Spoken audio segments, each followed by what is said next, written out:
Leer no debe ser obligación o aplicarse como un castigo.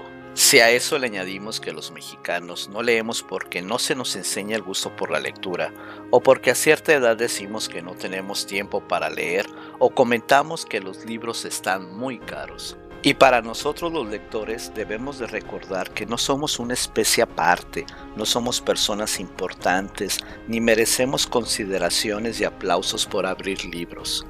Pero sabemos que leer es alejarse por un momento de la realidad, ensanchar tus límites humanos, espirituales e intelectuales.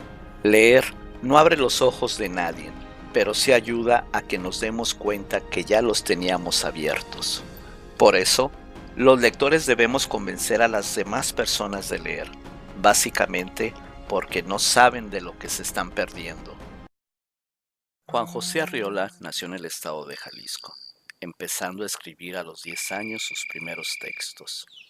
Es uno de los grandes de las letras mexicanas y universales. Fue escritor, traductor, editor y académico. Hoy hablaremos de un pequeño libro llamado Bestiario.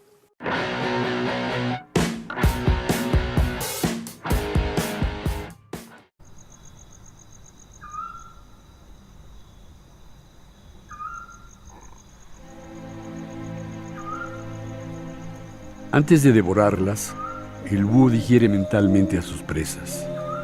Nunca se hace cargo de una rata entera si no se ha formado un previo concepto de cada una de sus partes. La actualidad del manjar que palpita en sus garras va haciéndose pasado en la conciencia y preludia la operación analítica de un lento devenir intestinal. Estamos ante un caso de una profunda asimilación reflexiva. Con la aguda penetración de sus garfios, el búho aprende directamente el objeto y desarrolla su peculiar teoría del conocimiento. La cosa en sí, roedor, reptil o volátil, se le entrega no sabemos cómo.